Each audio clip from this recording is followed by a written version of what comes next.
Deafrowe with Deafrowe TV, and I'm back again with another review.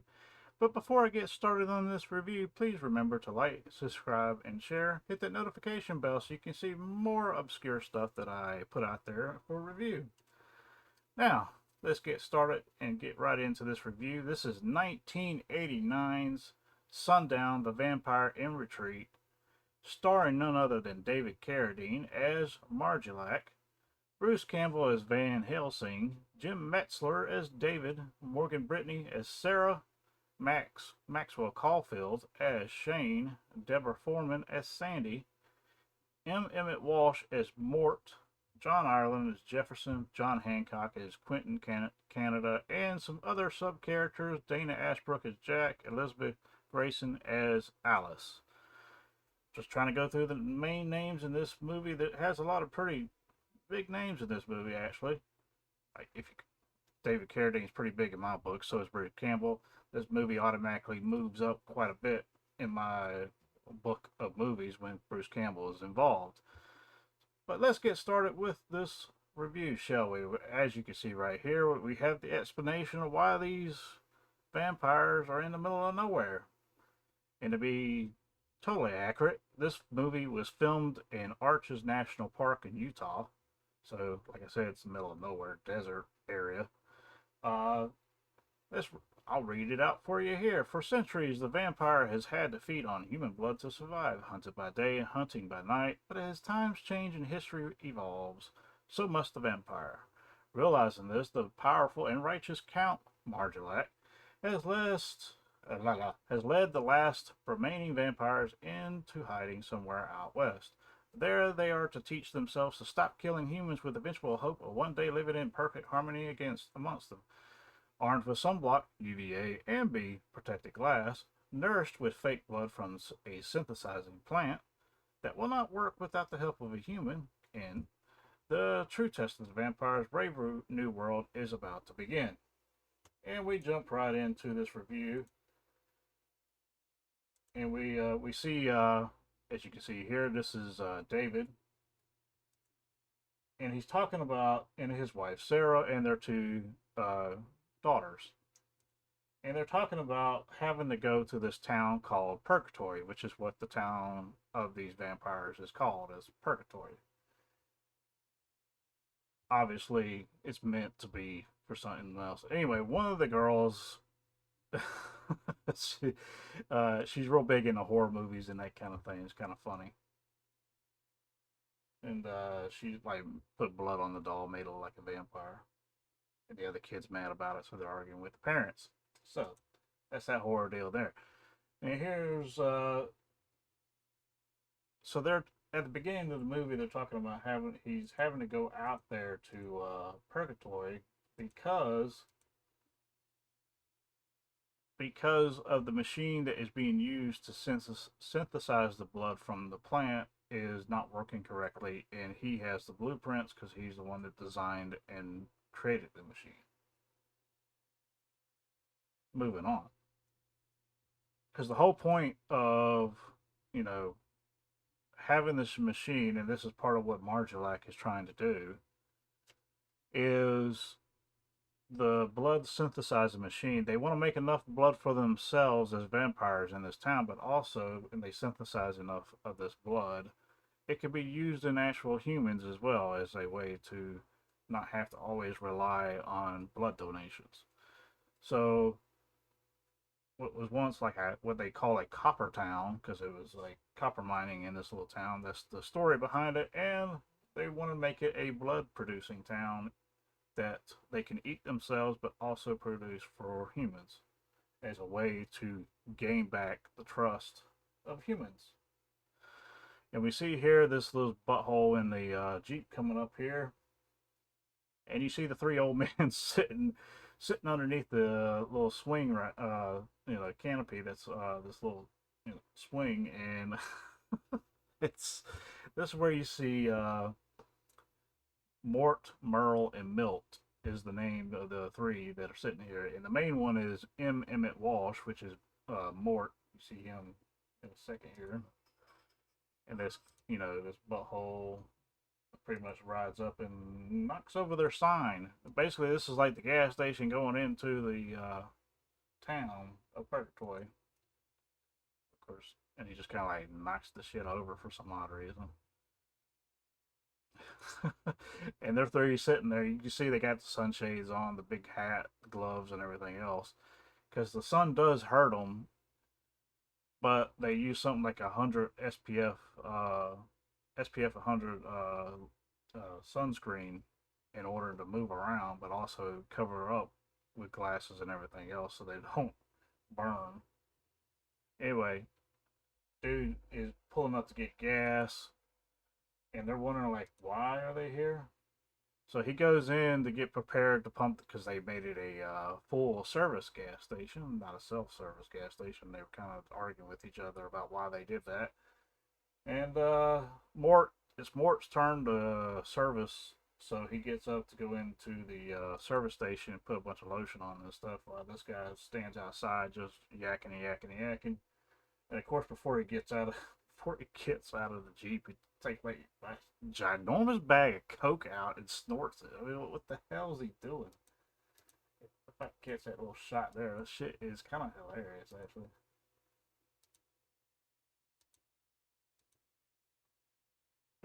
Yeah, see the bag just sitting there. Oh,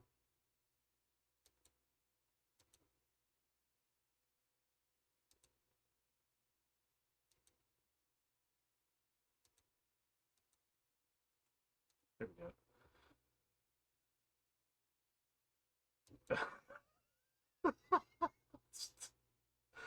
Yeah.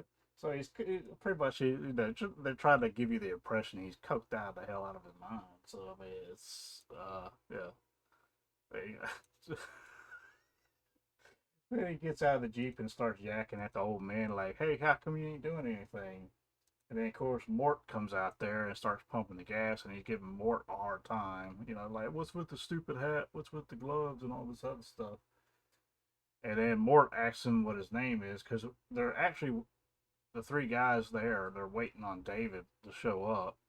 Um, and David, this isn't David. And when the guy tells him his name is Tom, so he's getting pissed off because like he's like, "You can't take the sun. Why do you live in a damn desert? That's kind of stupid." And it just kind of, and then Mort's just getting more and more pissed off here.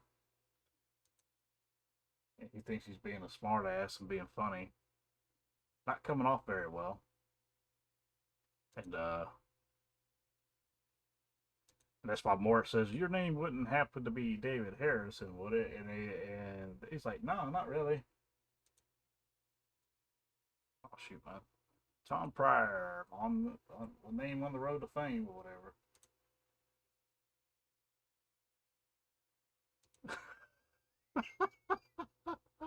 And then it proceeds to knock his block off, quite literally. And that's the end of Tom Pryor in his Jeep. Mort got pissed off and didn't want to put up with his shit, knocking his sign over and everything. And of course, from afar, you have I think it's Alice and Jack are camping out nearby, and I guess they're friends of this Tom, and they see it happen with the binoculars. I mean, she sees it happen with the binoculars from far away from where they're camping, and she's like freaking out, like, "What's going on?" And so, like, the vampires put the body, in the back of their old antique truck and take it into town and try to hide it, basically. And I think this is either Burl or Milt goes to Jefferson. Jefferson is supposed to be the one that takes care of all the bad things that happen in the town. And of course, we skip back to Jack and Alice, and they're sitting there trying to figure out like, what are they going to do? They got to get, that Jeep was their only ride out, so they got to find a cop or so. It's like nobody, and she's like, nobody's going to believe what we just saw. He said, "Yeah, but they put the Jeep inside the garage and they took off and hid the body, and the dude's standing there with their head in his hand still. They'll believe us." And so then we then we cut to see, this is Quentin Canada, or the only police officer in the town of Purgatory, and he's played by John Hancock. And you see there, he's got the SPF 100 and got some gloves on. And he's putting it on him, and the oh yeah, that's when David and the rest of them show up, and they go inside the general store to grab a couple of supplies before they make it to the house that they're going to be staying in for the next couple of weeks while he's there working on the machine. And of course, the police officer's like, "Hey, there's no crime here. Nobody drinks and all this stuff." He says, "The easiest job ever." Anyway, so they go to the general store. They talk to the old people in the general store, and they're happy to see him. It's like how, and then at that point in time, everybody knows his name already, and their excuse is, "Oh, it's a small town. We knew you were coming because it's the only machine in town that does what we want it to do, or whatever. And it's going to be the thing that gets us back on our feet." And of course, they leave the general store, and then, of course, Jack and Alice, they show up at the town, and they're pointing at Mort and the cop, and Mort's like, "What's up?" And the cop's like, "Does he need to have handcuffs on him and stuff like that?" Like she's going nuts. It's like, "They killed our friend. He killed our friend." It's like, "Oh, that's so, Mort." And then Mort's like, "Yeah, I'm afraid so." And Mort goes on to say, "You killed a friend? I'm afraid so, Mr. Quentin." He makes a joke of, "I lost my head." And of course, he takes him into the jail, puts Mort in the jail, even though the jail can't hold him. But that's kind of the punishment. He said, "You got to stick it out in this jail without, forcibly escaping or whatever." And of course, the sheriff, or whatever you want to call him, Quentin, he puts Jack and Alice in the jail cell as well, because he has to figure out what he's going to do with them, because they don't want any humans knowing that this town is full of vampires, and they're not going to let these two humans, just go roam free with a bunch of hungry vampires around. And then we cut to them get to the house. Let's see. Oh yeah, there's the first shot of Bruce Campbell. He's coming into town as well at the same time, and he's tracking down Margulac, basically. Uh, and he's like a descendant of Van Helsing. He's like, I think he says later in the movie, he's like the great grandson of the original Van Helsing. Anyway, and we got David working on his stuff, and she's trying to get him to come upstairs, and he's not coming upstairs, and that kind of deal right there. Anyway, everything that's going on right here, and then there's what the vampire bats look like. They're crazy looking as shit. And of course, this one right here is the vampire is Shane. And apparently, this is one of the things that Sarah was worried about. She didn't want to come to the town because she knew Shane was here, and Shane has something to do with building the machine. And Shane is one of the vampires, and he wanted David to come there with the daughters and Sarah because he wants Sarah back. He was a previous boyfriend that got turned into a vampire by one of the guys in the town. And of course, he's trying to like hook up with her as a vampire right here, and it doesn't work out. And the girls come in screaming, and he hightails it and gets away. And we cut over to this party scene right here going on, and these two people are leaving the party, and the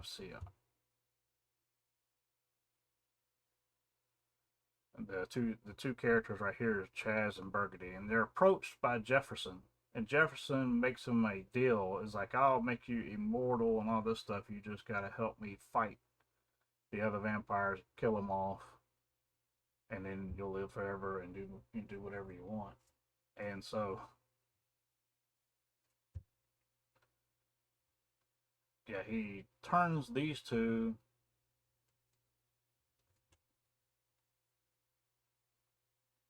into vampires, and they fly off together. I mean, apparently it doesn't take you that long to turn into a vampire in this movie, obviously, because he does it right there in front of that place, and then they fly off as bats, talking to each other on the way. Kind of odd and weird. And then they finally get to this cave in the desert where he's hiding the rest of his troops, is what he's calling them. And you can see they're kind of in this cave, and there's a bunch of other vampires that he's been hiding from Margulac, trying to create an army to go after the town people of Purgatory, the town vampires of Purgatory. Anyway, yeah, see here. And we get to see Van Helsing again, aka Bruce Campbell. He's walking up to the gas station because the car broke down that you saw him in earlier, and he was trying to, read the map and trying to get there.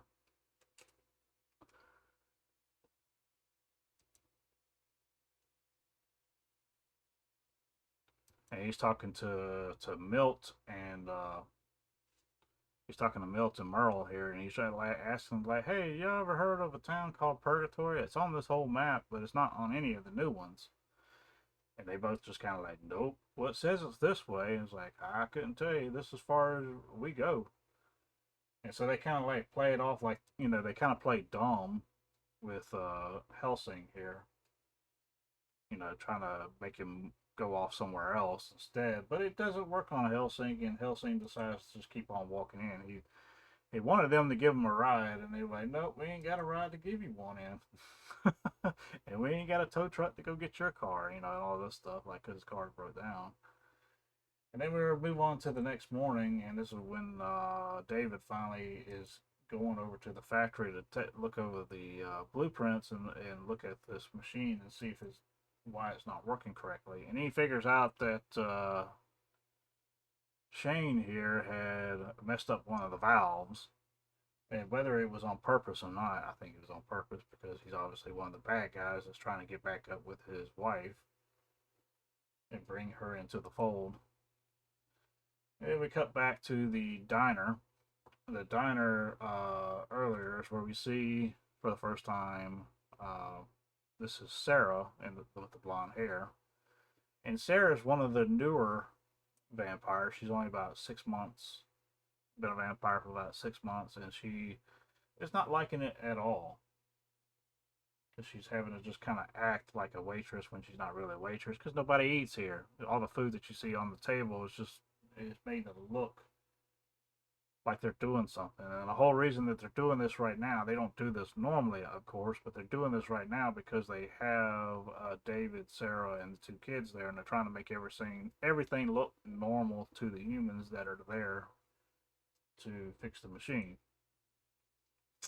And then that's when up comes Helsing into the into the diner, and he sits down, gets a cup of coffee, and he shows her the picture of Margulac, and she's like, "Oh, why do you have a picture of Count Margulac?" And she's like, "Oh, no." And then she writes on a piece of paper and shoves it to him. It's like, "Okay, the coffee's $1," and then it's basically a note telling him like, "Hey, meet me at such and such at noon." It's like a part of the road or whatever. So yeah, she's getting her check, and then she writes out instructions to meet him at noon somewhere.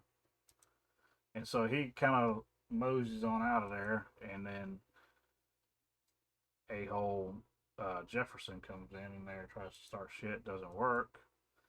And of course, that's when we go back to the house that Margulac has put David and his family up in, and they are playing around in the house, and she hits like one of the globes, and the globe opens up like a secret passageway, and they go down in there. And of course, they're messing around and stuff, and then all of a sudden, that's when one of the vampires, Margulac himself, David Carradine, pops up, and they're like, "Holy crap!" And she's like, "Mama, mama, mama." And he just apparently woke up. And the whole time she's going, "Mama, mama, monster," is what she's trying to say. And of course, they run upstairs to get mom, or out of that passageway to go get mom, and take her in there. And then he comes out of the passageway. He's like, "Oh, I hate to, impose on you, but Yeah, these two houses are connect. My house and this, my mansion that he lives in is right across from the house that he put him up in. It's connected by a secret passageway, and down in that tunnel, secret passageway, he explains, "Oh, that's where my mom wanted to be buried, and I just happened to be standing right by it, and all this stuff." And the kids just kind of like basically trying to keep her from thinking that they're vampires. So he's like, "Oh yeah, I was just visiting my mom's casket. That was her one of her final wishes, is to be down in the basement." I'm like, "Oh, that's even weirder than being a vampire. Is an odd freaking choice." It's an explanation. Anyway, so then we cut back to Helsing here. He's meeting up with what's her name, Sandy, and Sandy is trying to explain. Oh yeah, anyway, Sandy's trying to explain to him, "Hey, we can't talk here. Get in the car. We'll go somewhere else." And then, okay, that happens. And then we cut back to the diner. And Jefferson is in the diner right now. He's like, "Y'all really want to drink this synthesized shit? This ain't blood. Like, taste a little like it, but it ain't the same thing." And he starts tempting the vampires in the diner with, the explaining what it feels like to actually drink human blood and take it from an actual human, because some of them have not done that at all. Some of them have been strictly on the synthetic stuff their whole entire time as a vampire. Anyway, then we cut back to Helsing and uh, keep losing my train to Sandy. Helsing and Sandy are like having like almost like a little picnic under an umbrella, and she's making her moves on him because she's like just floored by him for some reason, and he's just like he Bruce Campbell pulls off this perfect goofiness in this movie. But anyway, so she tries to make a move on him and kiss him, and let's see what happens. He notices. So as he's going in to like kiss her right here,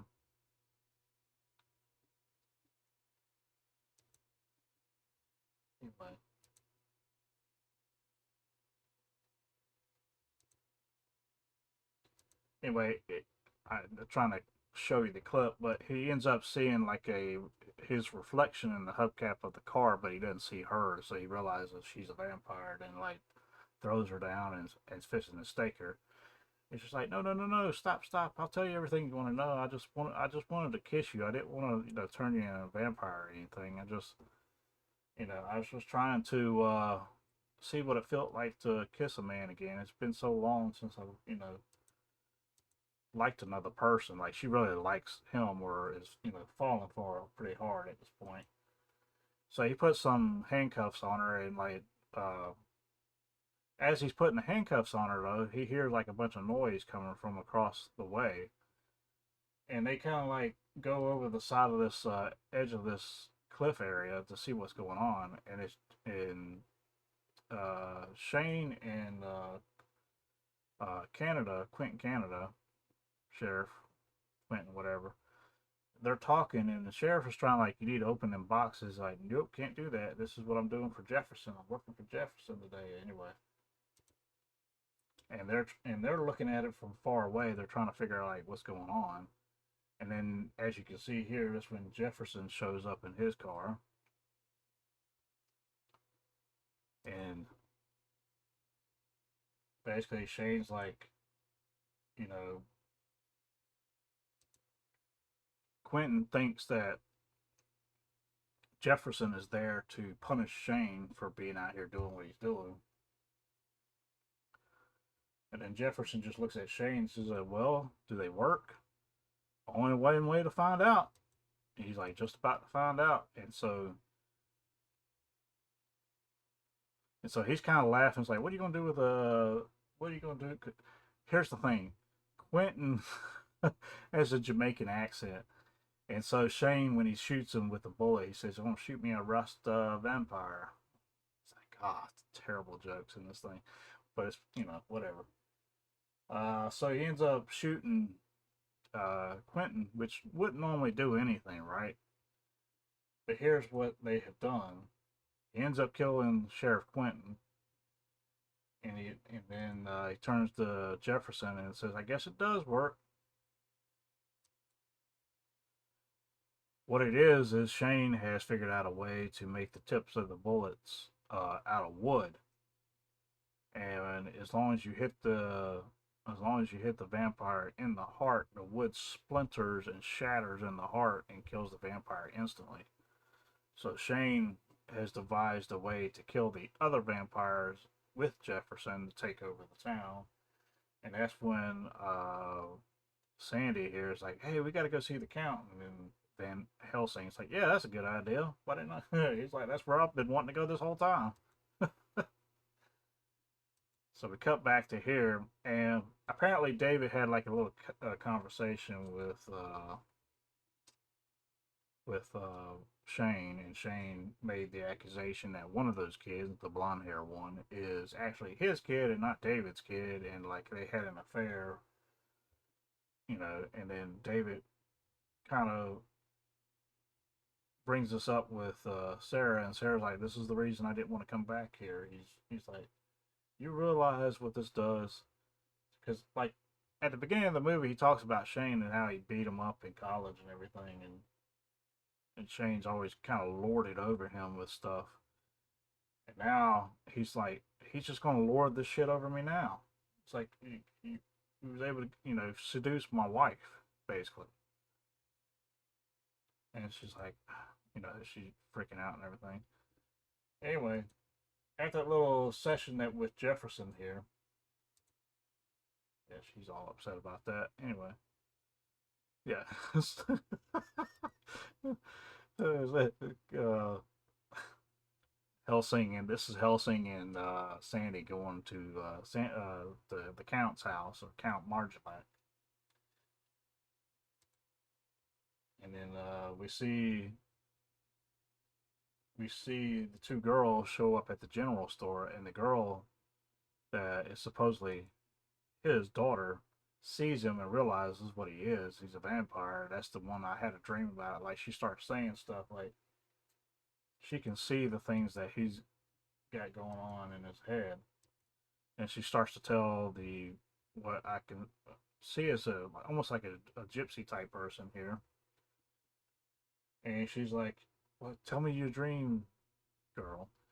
And of course, she tells her about the dream, about what's going on, and then she realizes it's a premonition of things to come. And so that's what happens. They head out to Gypsy Lady heads to get to the Count and tell him about what's coming their way or whatever.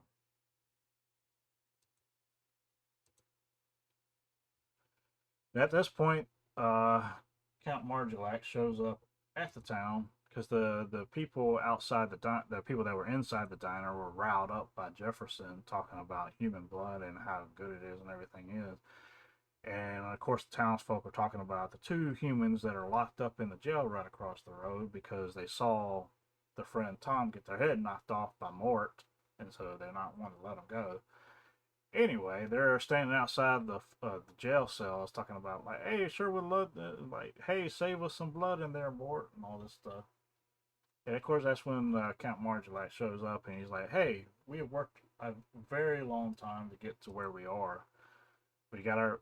It's like, "Do you want to go back to chasing down? You murdered a 10-year-old farmer."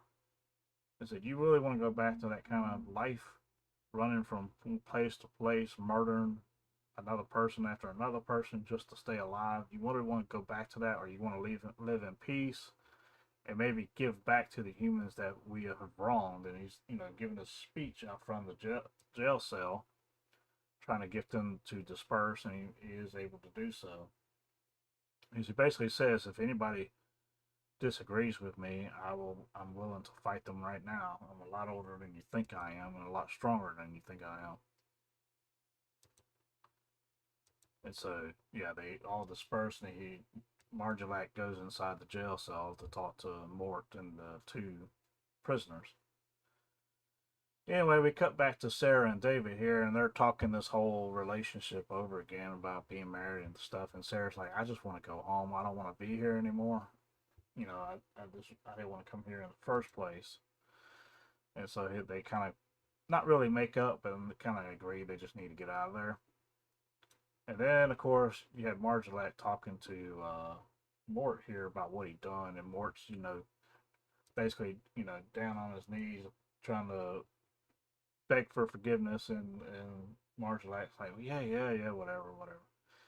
Anyway, Mort's like, well, what do we need to do with those two over there? But he gets interrupted by the old lady coming in the door saying, you got to listen to these two kids. And then, of course, that's when you cut to this scene, and it's David and Sarah going one way, and they see the limousine going the other way with the kids' bikes in it, as you see here.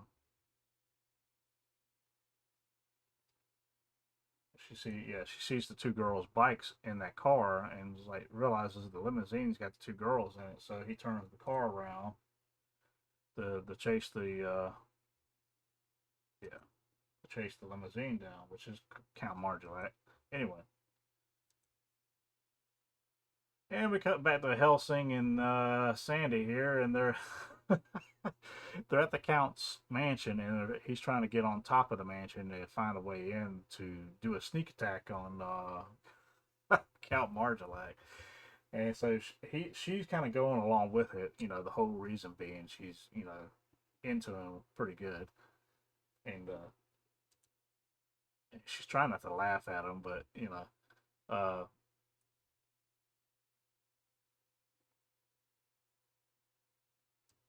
and he kind of likes her too.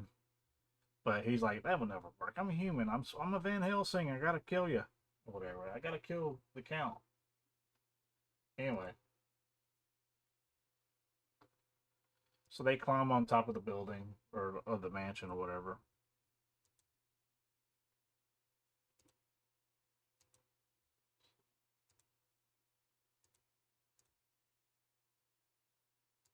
And now the these are the vampires that are in the cave that Jefferson has made, and he's telling them that tonight's the night we're going to take these vampires out. And as you can see, they're a little bit more grotesque because they've been feeding on nothing but human blood, and so they're a lot more feral. As you can see, the way they look and everything. So of course they all turn into their bat's self and fly out of the cave. Yeah, of course, here we are with Helsing and Sandy again. They're on top of the mansion looking down through this fancy, nice looking window, actually. And he's like, yeah, I'm just going to wait right here. And he puts his cross on and everything. And I'm going to wait right here and do something and jump down in there. Anyway. So finally, Sarah and David catch up with Count Margulac at his mansion, and they get the two kids, and the two kids are talking to Margulac, telling her, the one daughter telling him what she dreamed of and what's going on. And finally, Margulac realizes what's going on. And during this whole thing, you have Helsing and Sandy sitting up, on top of the. it's So Sandy kind of like pushes him through the window a little bit and makes him fall down into the center of it. And it's like, I know who you really are, Count Margulac. So why don't you tell him your real name? And then he's like, you mean to tell me that sweet misguided idiot was your great grandfather? He's like, yes. It's taken me years to find you. And then, of course, Sandy drops him behind him and grabs him by the neck and makes him stop doing what he's doing.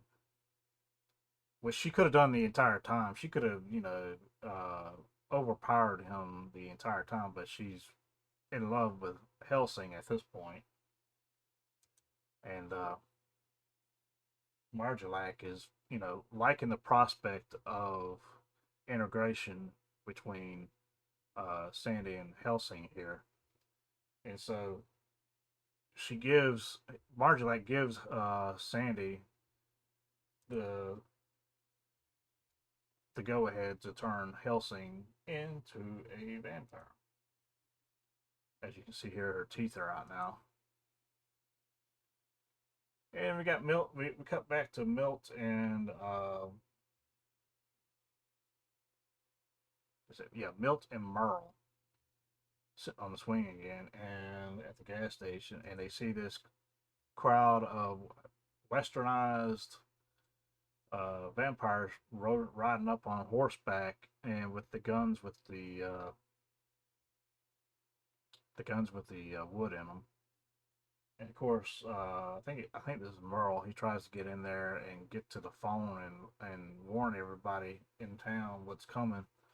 But he gets there and gets shot in the side, and it doesn't do anything. And then, of course, Shane comes up behind the guy that shot him and shoots him right in the heart. And he said, "I told you, you got to shoot him in the heart."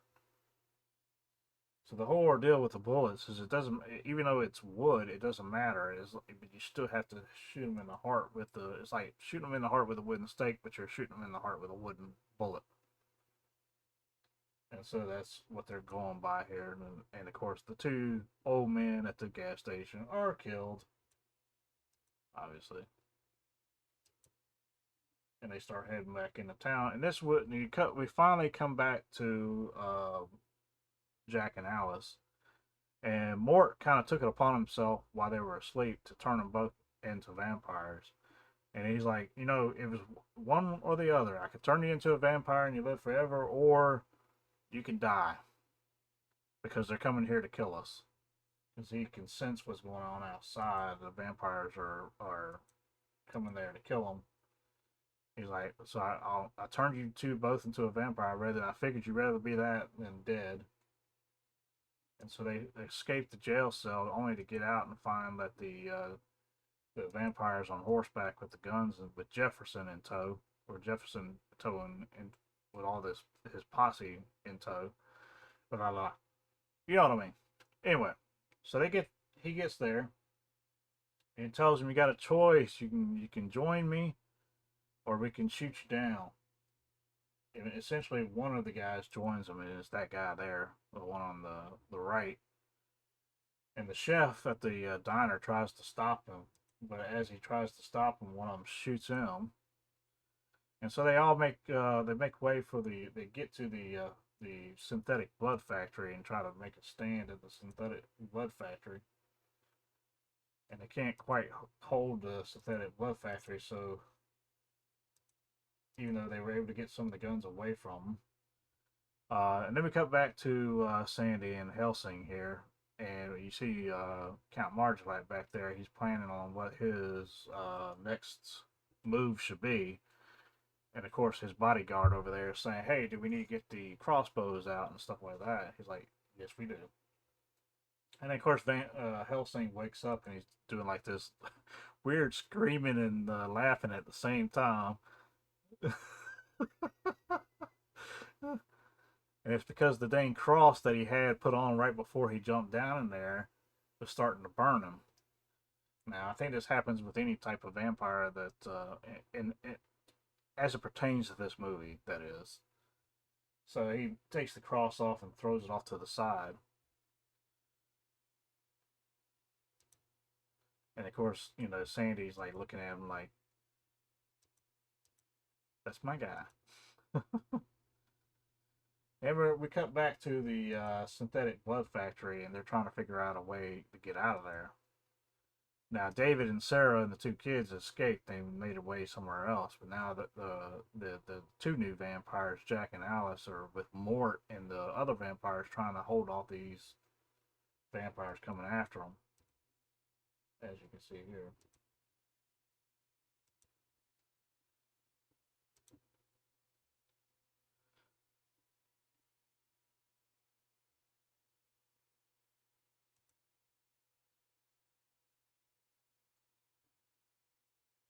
As you see, they're, Shane is trying to tell him is all I want is Sarah and my daughter, and of course, you know, David's not going to give up either one of them.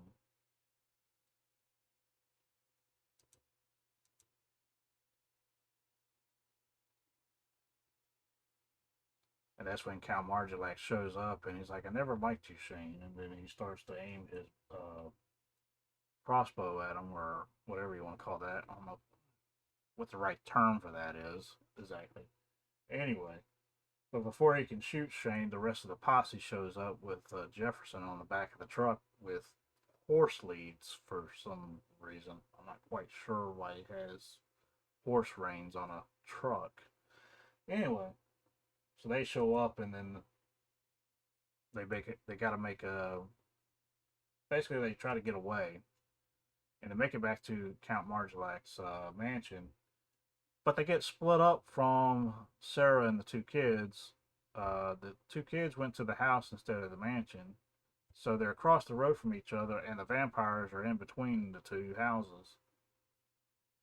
And so Shane takes it upon himself just to go into the house because Sarah's in there alone now, and David is in the mansion with Margiela. And you see their vampires showing up, and they're trying to hold them off right there in the damn front yard. And Shane, being the horny vampire he is trying to take advantage of Sarah for no reason.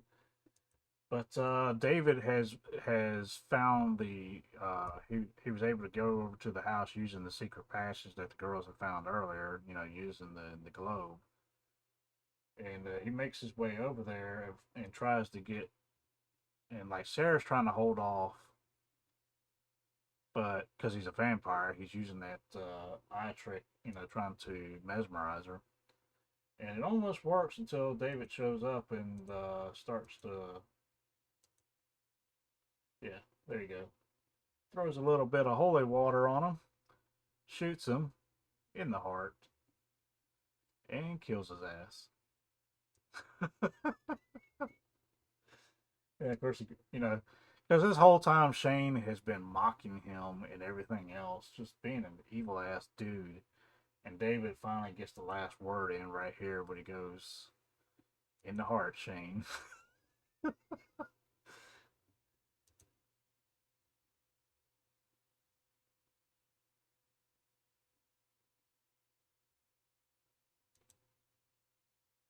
So yeah, Shane is done. Anyway, and she's like, they're headed back to the passageway, and Sandy's going to stand there in the door and hold them off while they make their way through the passage, or so they don't find the passage. But she gets overwhelmed by the people coming through the door, and of course the one that was the treacherous one that decided to side with Jefferson here. He comes in there, is like, "Come on, girl." It's like, "I'm gonna do whatever I want to with my dirty hands on that clean white body," and all this stuff. Like he's being a pervert vampire at this time. And so she decides to take the umbrella. Well, at first he said, "What are you gonna do with the umbrella?" Well, for one, they're both vampires, so they're both very strong. And if you got any imagination, you should have known what she was going to do with this damn umbrella, which was this. But poke it right through his freaking heart. I like this part right. Hold on. I want to try to catch this little scene. I thought it was kind of funny. So yeah, puts the umbrella through the heart right there. And of course, if you put an umbrella through anything, what do you got to do next?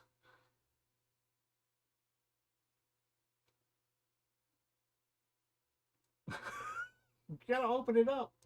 You dummy. That's one way to kill a vampire, I guess. Anyway. Anyway, she's outgunned by the remaining vampires that are there, and they take her hostage. Well, Jefferson takes her hostage and tries to gets all the vampires to throw the guns down, including the new ones, Alice and Jack here.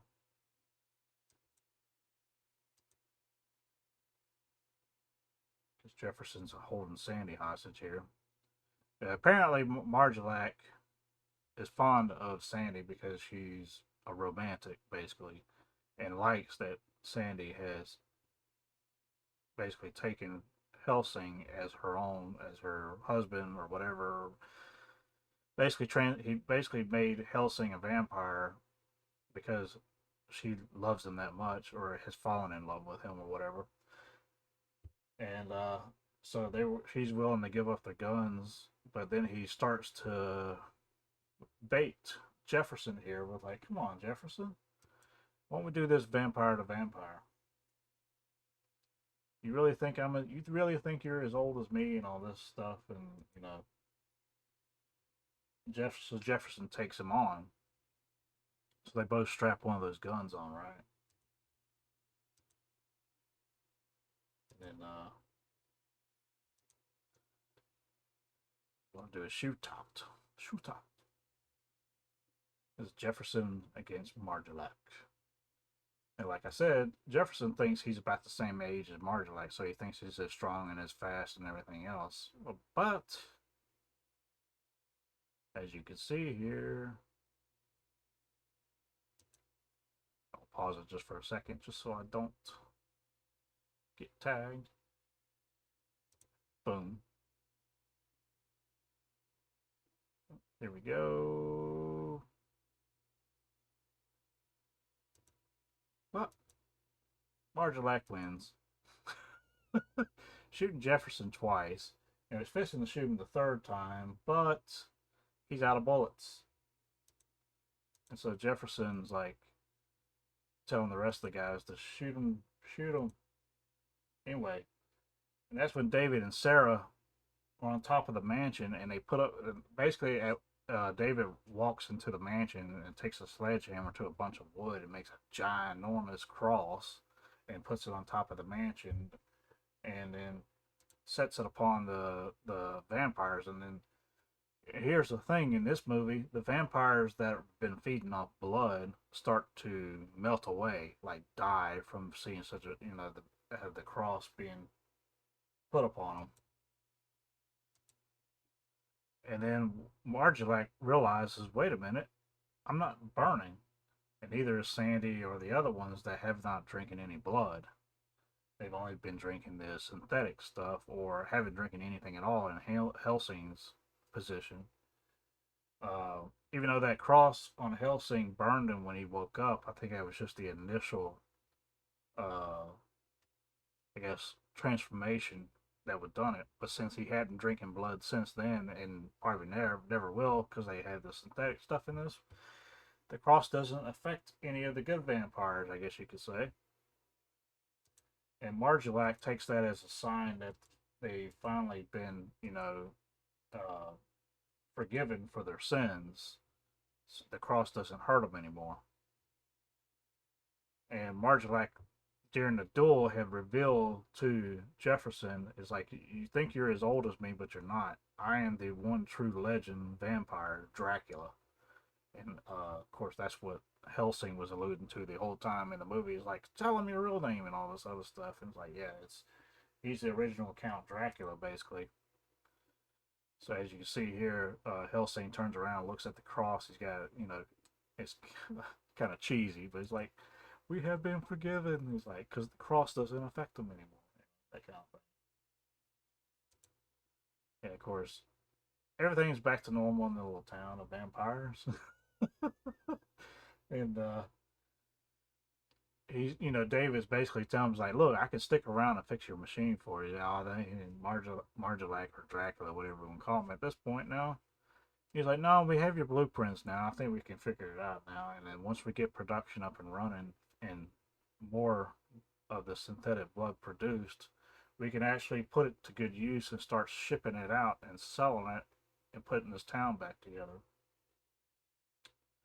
He said this is going to save a lot of lives, not just our lives for food, but it'll save lives of people that need blood in any type, in any form. So they kind of just set off. And And it had to get one little last dad joke in here. Just had to. As they're leaving, Dracula tells him, "Was like, I don't want, he's like, I don't want us to all do this in vain or whatever like that." And then uh, Bruce Campbell does that weird ass laugh from Evil Dead 2, where he's like, well, he's like, in vain. And then he explains, like vein, VEIN, vein, not vein, like VAIN. Ha ha ha. Just laughing and shit. So, yeah, the Western music that you hear in this is kind of similar to like music that you would have like heard in like Back to the Future 3, to be honest with you. It's kind of pretty good actually for this movie. So they kind of wave him goodbye and everything, and Sarah and David with the two kids are off on their merry way. Like I said, starring. I'll let this run, and you can see who's all starring in it without me telling you, even though I told you at the very beginning here. David Carradine as Marjolac. Morgan Brittany as Sarah. Bruce Campbell as Van Helsing. Jim Metzler as David. Now, I will say this, that this movie had a budget. Depending on which way you look, on IMDb, the budget for this movie was $3 million. But if you look on Wiki, the budget is $2.8 million. And I don't know why they're different. They just are. So, yeah, that's kind of odd. And about the only places that you can watch this without commercials, that is, you can watch it, you can buy or rent it on Amazon Prime, or you can get it on it's part of the Stars app. So you can buy or rent it on Amazon, or you can get the Stars app, or I think there's one place that was out there free. I can't remember exactly where it was on the app, but it was a lot of commercials that you had to sit through if you wanted to watch it that way. I don't really recommend it because this app had a lot of commercials just to watch it free. It'll take you at least 2.5 hours to watch it.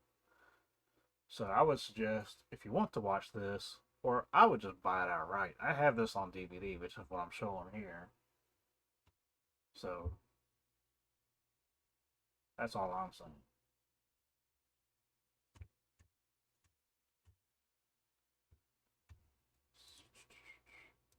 All right, let's continue. Maxwell Caulfield as Shane. That's when he was trying to rape old Sarah at the very beginning. Deborah Foreman as Sandy. M. Emmett Walsh with Tony's head as Mort. John Allen as Jefferson. Dana Ashbrook as Jack. John Hancock as Quentin Canada. Now, as far as my rating goes for this movie, I have to give this a rad rating on Critic List.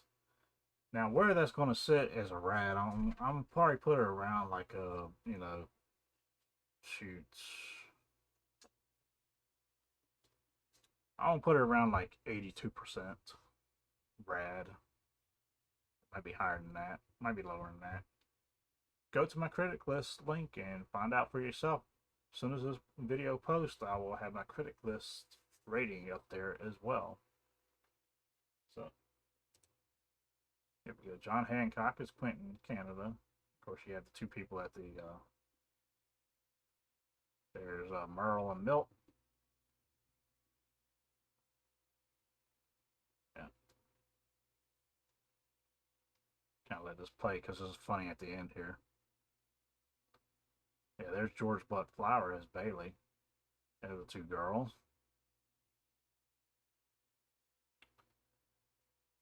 These guys were pretty cool, actually. I like them.